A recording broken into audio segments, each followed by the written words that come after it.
नमस्कार, मैं हूं आपके साथ कौशाम्बी और आप देख रहे हैं नेशनल न्यूज़ नाउ। आज हमारे साथ मौजूद हैं आचार्य धनंजय जी। आज हम उनसे जानेंगे कि सावन का क्या महत्व है। आचार्य जी, सावन में ही शिव जी की आराधना क्यों की जाती है? इस बार के सावन का क्या विशेष महत्व है? किस प्रकार के ज्योतिष के योग बन रहे हैं? सबसे पहले आप सभी दर्शकों को मैं सावन के लिए बहुत बहुत मंगल कामनाएं दूंगा। और इस बार जो सावन का विशिष्ट योग बना है, सबसे पहले तो आप सभी दर्शकों को मैं ये बताना चाहता हूँ कि प्रत्येक 3 वर्ष में ऐसा योग बनता है जिसको हम लोग ज्योतिष शास्त्र की भाषा में कहते हैं कि ये अधिक मास है। और इसी के प्रभाव के कारण लगभग 59 दिन, 58 से 59 दिन, देसी बोलचाल की भाषा में हम ऐसा कह सकते हैं कि इस बार सावन 2 महीने का है। ये बहुत ही कम होता है। लगभग 3 वर्ष में ऐसा योग देखने को मिलता है। अधिक मास के प्रभाव के कारण इस बार सावन 2 महीने का हो गया। ये सबसे विशिष्टता है इस बार के सावन में। एक और बात आप सभी दर्शकों को मैं बताना चाहता हूं। एक कि शनि वर्तमान समय में गोचर से वक्री हैं कुंभ राशि में। और ये मैंने जिक्र क्यों किया? इस बार के सावन में इसका अपने आप में एक विशिष्ट महत्व है। इसको भी मैं विस्तार से आप सभी दर्शकों को बताऊंगा। एक और महत्वपूर्ण बात मैं इसमें जोड़ता हूं। देवताओं के गुरु बृहस्पति, राक्षस तामसिक जो ग्रह माना जाता है,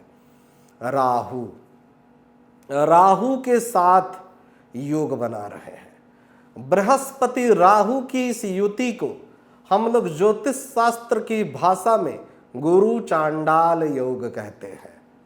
अर्थात इसका मतलब ये हो गया कि इस बार के सावन में जो विशिष्टता है, जो बहुत कम देखने को मिलती है, लगभग 13 वर्ष में यह योग बनेगा बृहस्पति राहु का।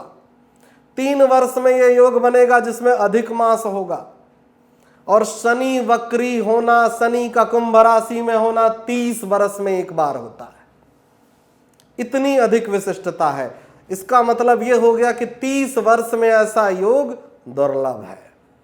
3 वर्ष में ऐसा योग दुर्लभ है। 13 वर्ष में ऐसा योग दुर्लभ है। अब ये तो इसका ज्योतिष शास्त्र के अनुसार विशिष्टता हो गई इस बार के सावन की। एक और विशेष बात मैं आप सभी दर्शकों को बताता हूं। इस बार के सावन में प्रदोष, पंचमी, शिव जी से संबंधित सारी पूजन की जो पद्धतियां, जो तिथियां हैं, हमें 2-2 बार अवसर प्राप्त होगा। अधिक मास में कई विद्वानों के अलग अलग मत होते हैं। इसको लेकर के भयभीत होने की आवश्यकता नहीं है। कई विद्वान इसको अलग अलग गिनती में गिनते हैं। अधिक मास को लेकर के अलग अलग जो लोकाचार में परंपराएं हैं, वो भी मता भिन्न हो सकता है। इसको लेकर के चिंतित नहीं होना है, भ्रमित नहीं होना है। देसी तरीके से मैं सीधे सीधे यही कहूंगा कि आपको 2 महीने का अवसर प्राप्त हुआ है लगातार शिव जी की आराधना करने का। लगातार आप शिव जी की आराधना 2 माह तक लगातार करिए। और जो विशिष्ट योग ज्योतिष शास्त्र के बने हैं, जैसा मैंने आरंभ में कहा कि शनि वक्री हैं कुंभ राशि में। क्यों इस बात को मैंने महत्व दिया? जिन जिन जातकों की जन्म कुंडली में शनि की 7.5 है, शनि की ढैया है, या ज्योतिष शास्त्र के दृष्टिकोण से शनि का किसी भी प्रकार से दुष्प्रभाव आपके ऊपर पड़ रहा है, उन सभी जातकों को हम लोग ज्योतिष शास्त्र के उपाय के रूप में शिव जी की आराधना कहते हैं। हम सभी लोग ये बताते हैं कि आप शिवलिंग पर शमी का पत्ता अर्पित करिए, शिवलिंग पर शमी का पत्ता चढ़ाइए। शमी का जो वृक्ष है, शमी का जो पेड़ है, शमी का जो पौधा है, उसकी जो पत्तियां हैं, शनि देव की उपासना के क्रम में प्रयोग में लाई जाती है। इस बार ये विशेष अवसर मिला है, शनि का जो योग बना हुआ है, चूंकि शनि स्वगृही तो है लेकिन वक्री है। ऐसी परिस्थिति में जिन जिन जातकों की जन्म कुंडली में शनि से संबंधित कोई भी उपाय आपको करना है तो आपके लिए 2 माह का ये शुभ अवसर प्राप्त है। अब इसके बाद मैं आता हूं बृहस्पति राहु के। बृहस्पति राहु का ये योग जो गुरु चांडाल योग कहलाता है, जिन जिन जातकों की जन्म कुंडली में गुरु चांडाल योग बना हुआ है किसी भी भाव में, आपके लिए ये ऐसा दुर्लभ योग है, ऐसा ये अवसर है, इसका लाभ उठाइए।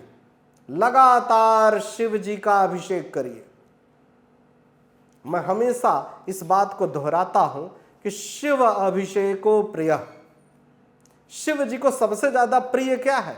सबसे ज्यादा आराम देने वाला, प्रसन्नता देने वाला, खुशी देने वाली जो प्रक्रिया है वो क्या है? जलाभिषेक। जिनकी जिनकी जन्म कुंडली में बृहस्पति से संबंधित कोई भी दोष है, राहु से संबंधित कोई भी दोष है, आपके लिए ये विशेष अवसर है। आपको इस बार का सावन एक विशेष अवसर दे रहा है और आपको 2 माह का अवसर प्राप्त हो रहा है। बाकी के उपायों के क्रम में तो सावन महत्वपूर्ण है ही, विशिष्ट ज्योतिषीय योग के क्रम में भी इस बार का सावन बहुत ही महत्वपूर्ण है। बहुत बहुत धन्यवाद आचार्य जी। तो ये थे हमारे साथ आचार्य धनंजय जी, जिन्होंने धर्म, कर्म और ज्योतिष के बारे में बताया। फिलहाल आज के लिए इतना ही। ऐसे ही देश दुनिया की तमाम खबरों के लिए देखते रहिए नेशनल न्यूज़ नाउ।